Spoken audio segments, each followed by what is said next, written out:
Ray, imagine you send one of your kids on an errand and he goes missing. Oh, that's one of my worst nightmares ever. All right, got it. So the police get involved. You reach out to friends and neighbors. I'd post flyers, get on TV and radio asking for help. Right. I mean, Amber Alerts. Yep. I'd get all the help I can to find my kid. Yeah, of course. Any parent would do the same thing. So imagine if days and weeks go by and there's no trace of your child. The police are stumped and you're losing hope.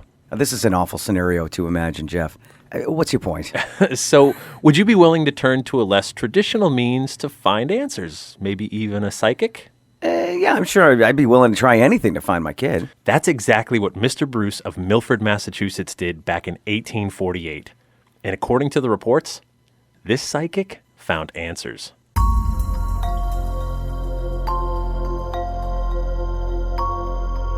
Hi, I'm Jeff Belanger, and welcome to episode 124 of the New England Legends podcast. If you give us about 10 minutes, we'll give you something strange to talk about today. And I'm Ray Auger. Thanks for riding along with us as we chronicle every legend in New England. And an extra thank you to our Patreon patrons, Yes, who have been the backbone of our show, really. These folks contribute $3 per month, and they get early access to new episodes, plus bonus episodes no one else gets to hear. If you can help us continue to grow and break new ground on more stories and content, go to patreon.com/New England Legends and sign up. Also, thank you to those of you who subscribe to our regular podcast. It's free, and you can find us anywhere that you get your podcasts. And thanks to those who reach out to us through our website, through social media, and our legend line, which is 617-444-9683. Did you know some of our story ideas actually come from you legendary listeners? This week's did. Thank you to Brett Kramer, who's also one of our patrons, for the heads up on this one. He did a lot of research on the story. All right, Jeff. So we're in Milford, Massachusetts, looking for a missing kid? That we are. This is where the story begins, so let's head back to 1846 and set this up. It's a brisk February day in 1846, and we're at the Bruce family farm in Milford. Now, Mr. Bruce has just loaded up a sleigh borrowed from his neighbor with a load of straw and a few other supplies, and 2 horses to pull the cargo to Boston for sale. Mr. Bruce's son is tasked with carting the goods. Mr. Bruce sees his son off as the boy heads northeast towards Boston. What Mr. Bruce doesn't know is that this will be the last time he sees his only son alive. The trip to Boston is about 30 miles from Milford, which is about a 2-day ride, assuming good weather and conditions. So Mr. Bruce doesn't expect to hear anything back for at least 5 days. On the 5th day, Mr. Bruce assumes his son will come riding up at any moment with the sleigh and the money for the cargo. Money the family will need to get through the rest of the winter. But on the 5th day, there's no sign of his son's return. Well, no need to be alarmed just yet. Okay. I mean, the horses could have hit a bad stretch of road True. and been delayed or some other hiccup. But then day 6 passes, as does day 7. Mr. Bruce's concerns are growing. We need to point out that young Master Bruce is a good kid. He's not known to get into trouble. He's responsible, which is why his father trusted him to take the horses into Boston on a borrowed sleigh. So now the family's scared. They send out letters in all directions. They notify law enforcement. They ask friends and neighbors to ask others. They ask everyone they can think of, but nothing. Not a word. The young boy is gone. When weeks fade to months, the Bruce family gives up any hope of figuring out what happened to their son. They can only assume the worst. From here, we jump ahead 2 years to the spring of 1848. Mr. Bruce's daughter is heading to Boston when she finds herself on the steps of a Mrs. Freeman.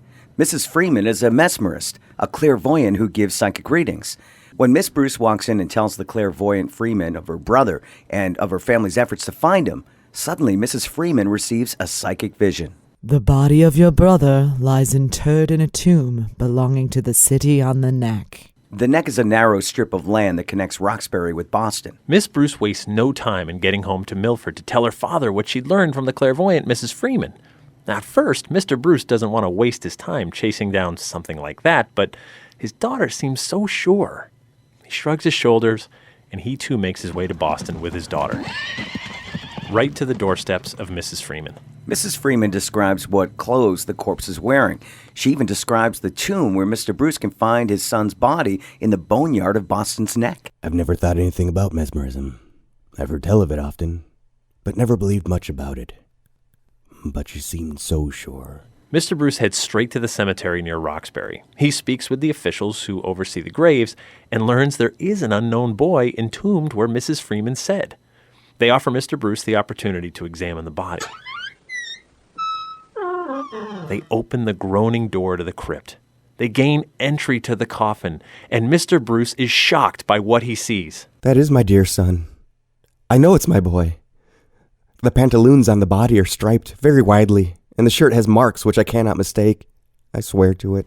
In one of the pockets is a wallet, which his father also recognizes. The wallet contains some thread, needle, and buttons, which the boy had a habit of carrying. Mr. Bruce recognized the color of the corpse's hair, and even some of the misshapen teeth. Mr. Bruce is excited to have found his answers, but also overcome with emotion. Sure. He takes a lock of the boy's hair and places the 2 teeth in his pocket. Cemetery officials release the body to his father, which is brought back to Milford for burial in the family plot. And with the boy buried properly with his kin and the family mourning now that they have a body, it doesn't take long for others to get curious, even suspicious. First, they want to know how the boy died and how this psychic knew so much about it. So a week after burying his only son, Mr. Bruce launches his own investigation into what happened.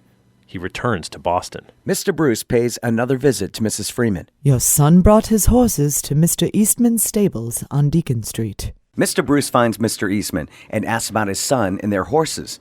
When Mr. Eastman opens his accounting books, he finds the right date and sees the initial J and the name Bruce of Chelmsford booked against the charge of horse feeding. Mr. Eastman claims the mistake of listing the town of Chelmsford and not Milford is because that's how he listed it in the city scale book. When young Master Bruce never claimed his horses after several days, Mr. Eastman sold them, as is his policy. The sale paid for the lodging and food for the animals, and the extra $5 was held should the owner ever return. Mr. Bruce also learns from Mr. Eastman who the straw was sold to. Mr. Bruce tracks the man down and is told that his son sold the sleigh to a local jobber. But this doesn't seem right, because the sleigh didn't belong to the boy or his father. You may recall it was borrowed from a neighbor, and selling something he doesn't own is far out of the boy's character. It's right here that Mr. Bruce suspects something sinister happened to his son. After finding the local jobber in the receipt, Mr. Bruce declares the signature of his son is a forgery. Oh. Mr. Bruce learns from Mr. Eastman that the last time his son was seen alive was the day after he boarded the horses. Mr. Eastman saw him near the street corner. Out of ideas as to where to go next, Mr. Bruce returns to the clairvoyant Mrs. Freeman. You have seen Mr. Eastman, and from him you have learned that the last time your son was seen alive by anyone was upon the sidewalk near the stable. I am now prepared to tell you the whole, and where and how your son ended his days. He was invited by a man to visit a notorious gambling and drinking house, and the boy consented to go. When he got there, he was given drink by 2 men who had drugged his liquor. They did not intend to kill him, just put him into a stupor and take his money. But the poison was mixed too potent, and it took a firm hold of vitality. The youth was thrown into fierce vomiting. In this deadly retching, he burst 2 blood vessels, and in 2 hours he bled to death. Overcome by remorse, and to shield themselves from the ignominy which their crimes deserved, the devil prompted them to place the body where the eye of mortals should never behold it, and for their purpose they wrapped it up in a coarse mat, and in the dead hours of the night, having tied a rope about the neck attached to a stone, they took it in a boat in the bay and sunk it in the water. The body washed up on shore a few days later and was turned over to the city cemetery unclaimed. Mrs. Freeman also gave Mr. Bruce the names of the men involved, but the Boston Mail newspaper didn't see fit to print the names, given the only proof of guilt is the word of the clairvoyant. Still, the local newspaper reporters and Mr. Bruce are so impressed by the turn of events that a clairvoyant could lead a father to find his lost son that they test her again. But according to the newspaper, Mrs. Freeman describes the clothes the boy was wearing in the tomb, and even mentions something no one but Mr. Bruce could know. I know that you carry your son's teeth in your pocket, and a lock of his hair. And that's more than enough to convince Mr. Bruce that this clairvoyant is for real. His next move is to try to find his son's killers and bring them to justice. And that brings us back to today. Now, this story makes a lot of newspapers back in 1848. Most of the information we know for this story came from the May 3rd, 1848 Boston Mail newspaper. Several other articles on this story claim that Mr. Bruce's family was from Winchton, Massachusetts. But this article gets its information from an interview with Mr. Bruce himself. The article even mentions how other articles had reported various bits of information incorrectly. Oh, okay. But Jeff, do you think this really happened?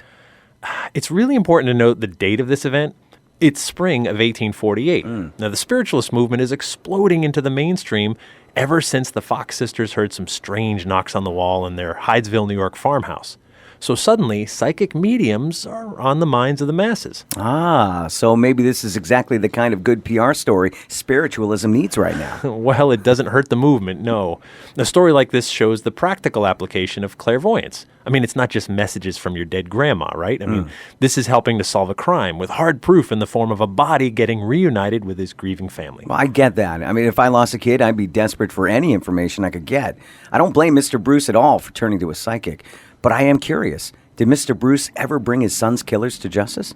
We don't know. I mean, there doesn't seem to be a follow-up article on this one. Well, that's the kind of thing you'd think would make even bigger headlines, don't you? Yeah, no, I completely agree. Which means either he never finds his son's killers, so there's nothing for the newspapers to report, or maybe this story is a little more sensational than any of us would be comfortable with. Still, sometimes we find hope in the strangest places. I can only imagine if my worst nightmare ever came true. If I lost a kid without a trace, Yeah. I'd need some kind of answer more than anything in the world. If a psychic can give it to me, then so be it. I agree, Ray.